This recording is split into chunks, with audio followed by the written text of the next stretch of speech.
All right, it's a rainy Saturday, and I'm feeling just a tad under the weather.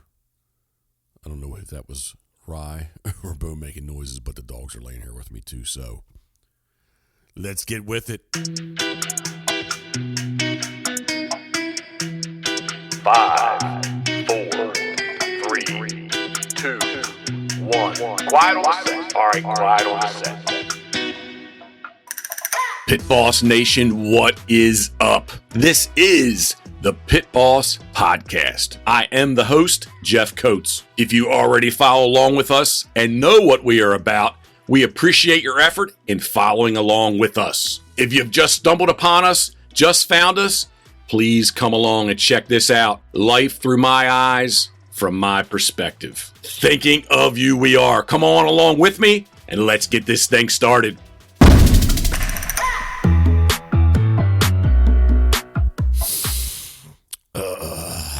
Oh my goodness. A very happy Saturday to everyone. I gotta say, generally and typically, I've always said I don't get a cold. And if Karen was here, she would agree with me because I don't. But somehow, and last night we tried to recap to see possibly where this did happen to me. I caught a cold of some sort. And got a smile on my face, but maybe I sound just a little differently than what I normally do. Time has flown. We got here, however you want to look at it, late Monday night, super early Tuesday morning, and it is, whoops, hit my junk here in front of my face. It is Saturday at noon.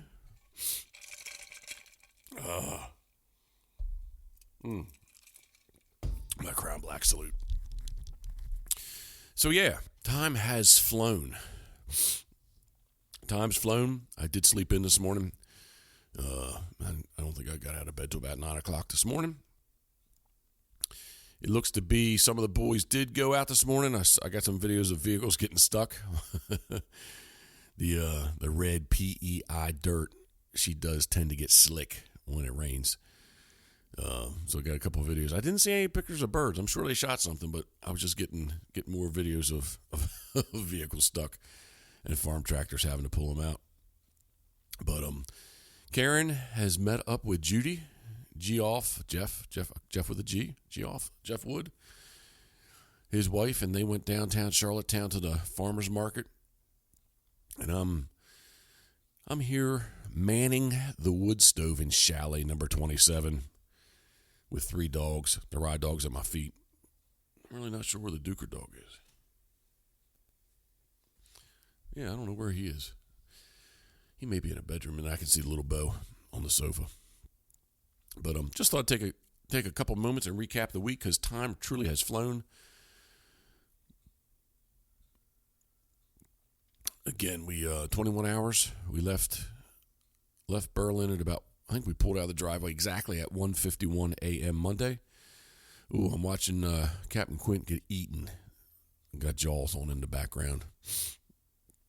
Yep, he's going in.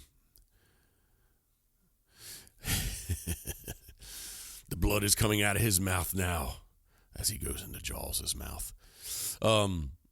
Left Berlin super early on Monday morning, and I've said this before, but when we cross over into New Brunswick, we lost an hour, so we went from the Eastern time zone to Atlantic time zone, and made our way here to Shaw's Hotels and Cottages Monday. I'm sorry. Well, I guess we'll say Tuesday morning, right? Tuesday morning at about 12 a.m. I could say Tuesday night at midnight. Sorry, Monday night at midnight or Tuesday morning at 12 a.m. I'm going to say Tuesday morning at 12 a.m. And ever since that, it's been on. So, a much different trip this year. And actually probably a positive thing. We're not trying to film for Drake Waterfowl's Migration Nation. We are here earlier. So, whatever today is, the 12th of October, I don't think we arrived till the 21st last year. So we're earlier for sure. Kind of with the geese, kind of a little bit of a struggle that no corn has been cut, although we did get in a cut cornfield yesterday, and it only takes them about half a day on a cut cornfield to find it, especially when there's not much cut. We were on a dairy farm where they cut it for silage, but there was still a lot of corn left in the field. And but that's I rewind a little bit with Peter. We were in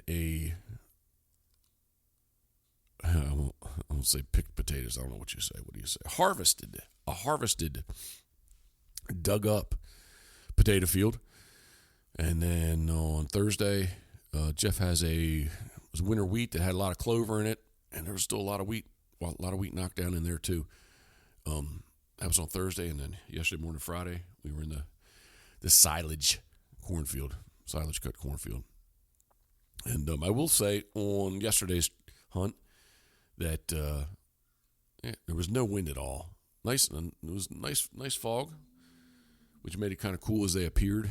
They were coming to our field, but I was making noises there on the ground. But after the first two bunches or so didn't really work us well. I guess we had about, I don't know, they were saying 2 to 250 as far as decoys out. Had a Bigfoot rig and an Avian X rig.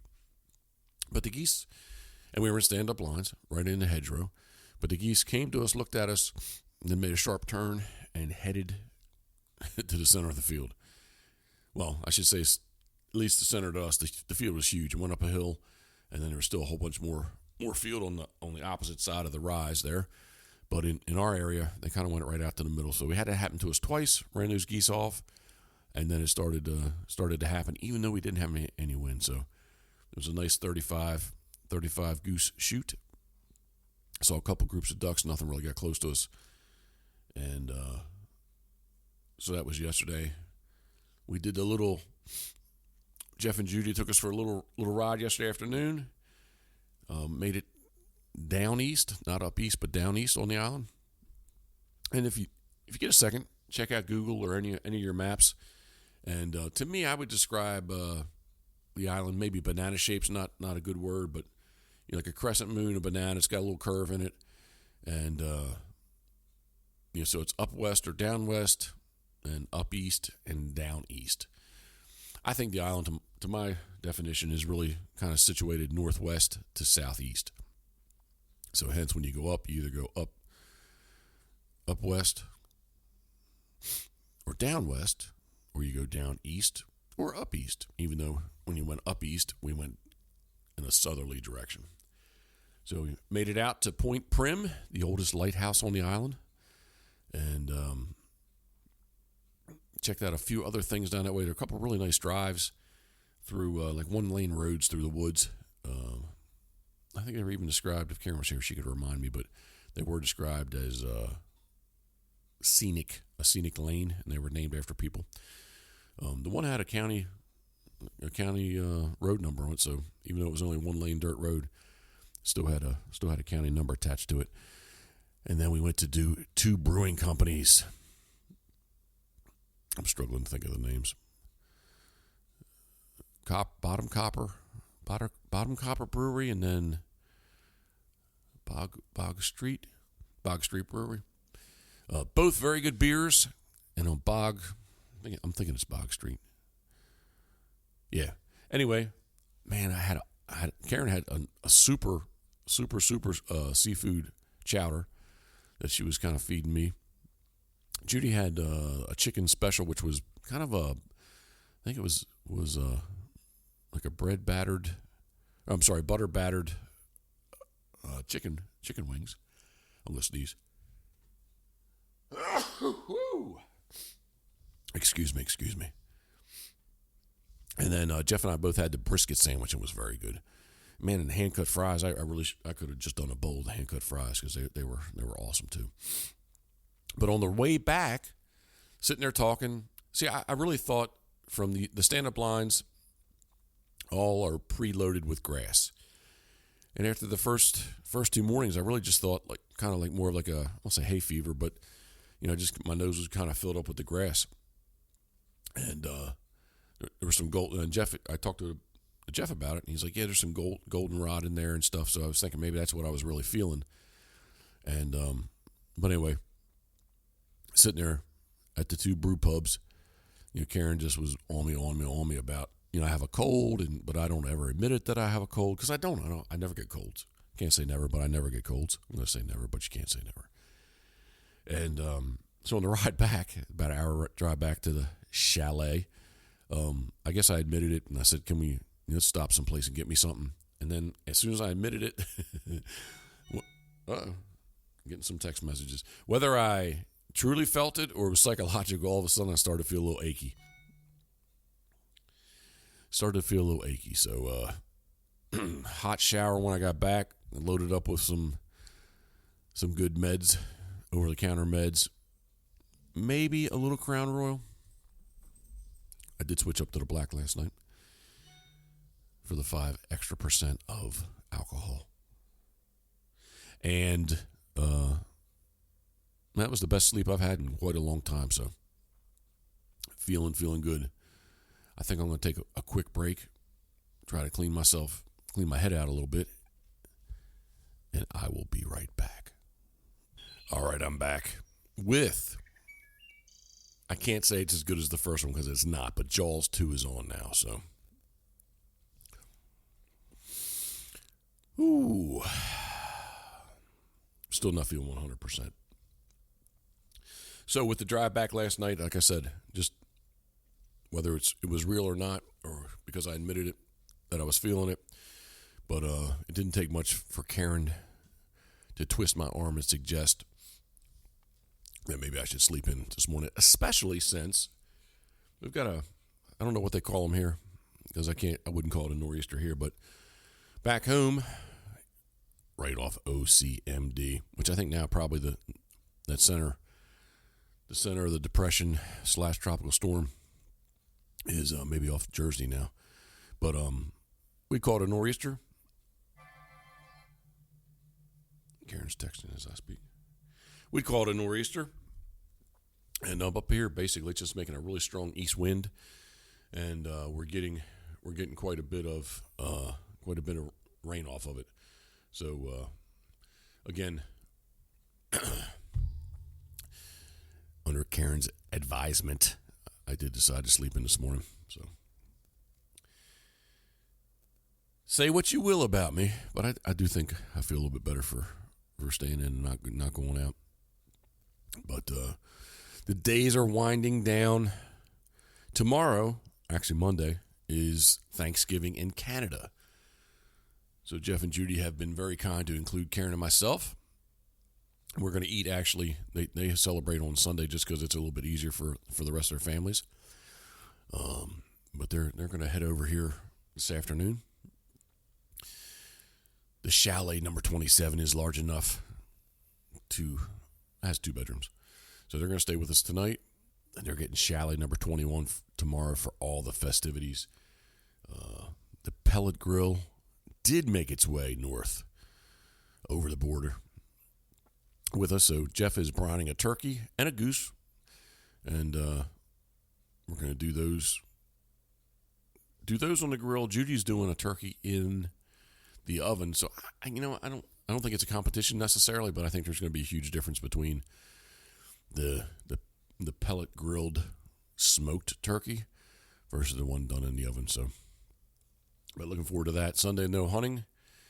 And Monday, the weather is supposed to be beautiful here again as far as the clarity, and we should maybe see a little bit of sun. Temperatures have been really kind of mild here, at least to my definition. Been like 55 high, 55 to 60, let's say. Sun does feel warm still. And then the advertised lows are like right around 40. But in the truck in the morning driving, I have seen some 32s and some 34s. You go down in a hollow, but it jumps right back up. So if I say that, I've said this last year and I've said this year, if you ever get a chance to come to PEI, Prince Edward Island, Canada, especially in October, November, December, man, you just gotta jump on it and experience what it is, because this island is just beautiful. Again, Karen and I saw a bunch of it yesterday that we had not seen before, and just It kind of, at least with us, we like to take pictures. You want to stop and take a picture constantly. So that said, when you listen to this, you may have to scroll back quite a bit, but Karen's Instagram is at KLCRVT, KLCRVT, and you can see the pictures that she takes. I don't think there's any dead birds necessarily on her Instagram account, but if you want to check out mine, at Pitboss, Pitboss Waterfowl. Karen's a little bit more into Facebook than I am, but when I post to Instagram, it also does post to my Pitboss Waterfowl Facebook page. So at Pitboss, Pitboss Waterfowl. So we appreciate everybody that follows along with us. Thank you very much. Excuse me. I am sitting here looking out the slider, and the easterly rain is still hitting the deck. The deck board's pretty good. We had a fireplace last year, and this year we got a nice little wood stove, which the wood stove is much more efficient. Excuse me, is much more efficient in burning wood than I think than what a fireplace is. You can tell me I'm wrong, but that's what I think. Oh. Excuse me. Steve Hoover texted in pictures of the world's largest duck boat. It's getting closer, and closer. Looks like the interior's all finished. All we got to do is hang the motor. Need to get the trailer from Loadmaster Trailers, Gary Straw Jr. up at Port Clinton, Ohio. And then we're going to head down to New Philadelphia, Ohio. Steve Hoover Duck Water Boats. Check them out at duckwaterboats.com. You can check Gary out at loadmastertrailers.com. Again, both Ohio natives and Ohio products. So I truly am really excited about the world's largest duck boat. The season's going to be here very quickly, and not quite as much time as what I thought I'd have to get acquainted and get familiar with the boat, but hopefully not being too bold. But I think I get right in the swing of operating it. So I guess, no, I'm not guessing. It's a fact. This will be the longest boat that I've ever owned. So started out in a 17 TDB, and then we had a 21-foot duck boat. We had a 25-foot duck boat. 25-foot duck boat still for sale if anybody's interested. Now we're moving to the 32, the world's 32 Ocean, the world's largest duck boat. The fishing boat we have is a 29-foot center console with a bracket. So even with the bracket, it still doesn't really measure out to 32 feet. So I do have to say that the world's largest duck boat will be the largest boat that I've owned. Can't say operated because I have operated some larger boats. But as far as ownership goes, actually Karen owns the Band Influence, so she allows me to operate it. But the Ocean 32, Steve is looking good. I like some of the stuff he's done in the interior. The boat is looking clean and smooth. So again, we're really looking forward to getting in that. And November 2nd, we'll be kicking off the special sea duck season in Maryland. We're going to make it back. So ducks just opened in Maryland today. So I got a couple friends texting me pictures of wood duck.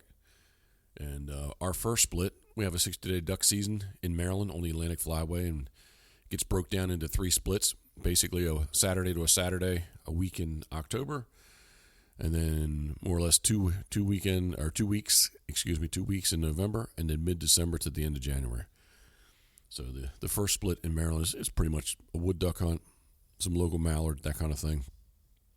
I was looking at temperatures there. It's still like highs of 72 to 75 every day. So basically just a local shoot, but hopefully we're not sure 100% what our departure schedule is here. But I don't know that we're going to drive it all in one trip. So I think we may break it up going home. But regardless, we'll get home in time, if not Thursday, Friday, Saturday, to try to get out and shoot a duck, and we'll let the little ride dog, let her retrieve some ducks. She's picked up a goose here in the yard. I didn't really want to take her on any hunts just because, although it was offered to, and Jeff's been very kind about that. I really didn't want to ruin anybody's.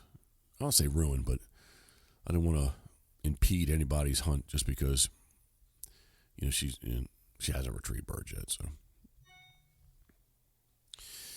that said, I still am very excited about her retrieving some birds. So it's kind of that happy medium. I'm not in charge here. I'm a guest, trying to be respectful. I am respectful, I think.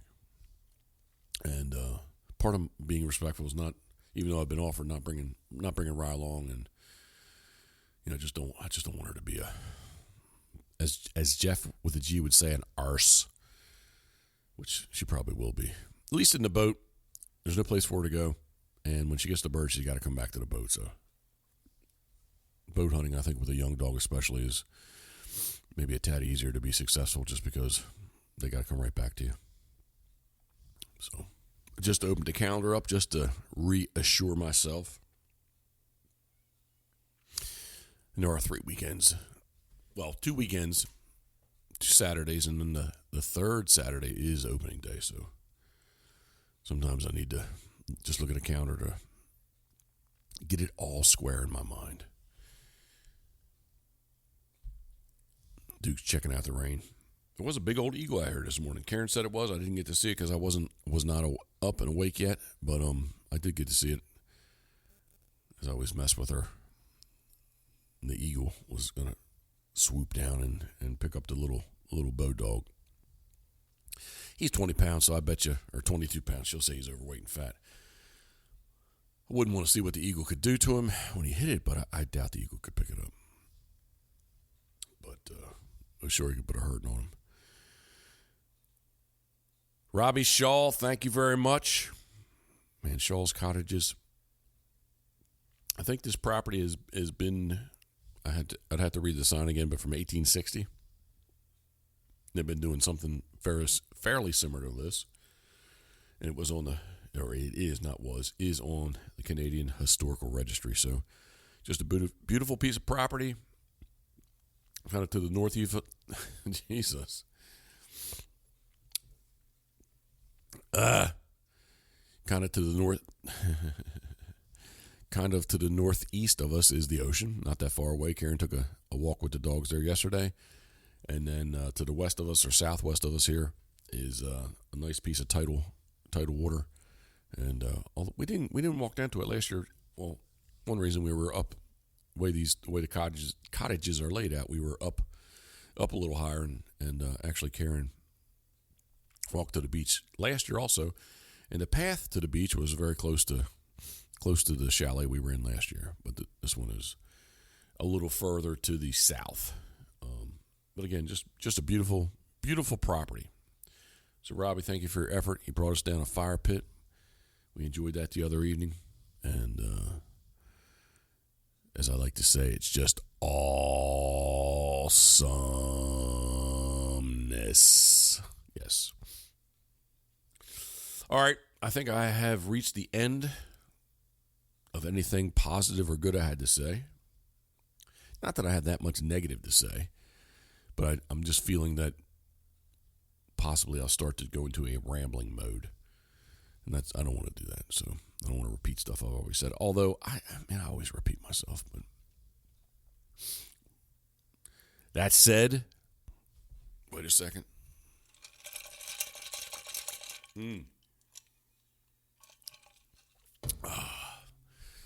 That said, thinking of you we are. I know you won't listen to this on Saturday, but a very happy Saturday to everyone. Thinking of you we are.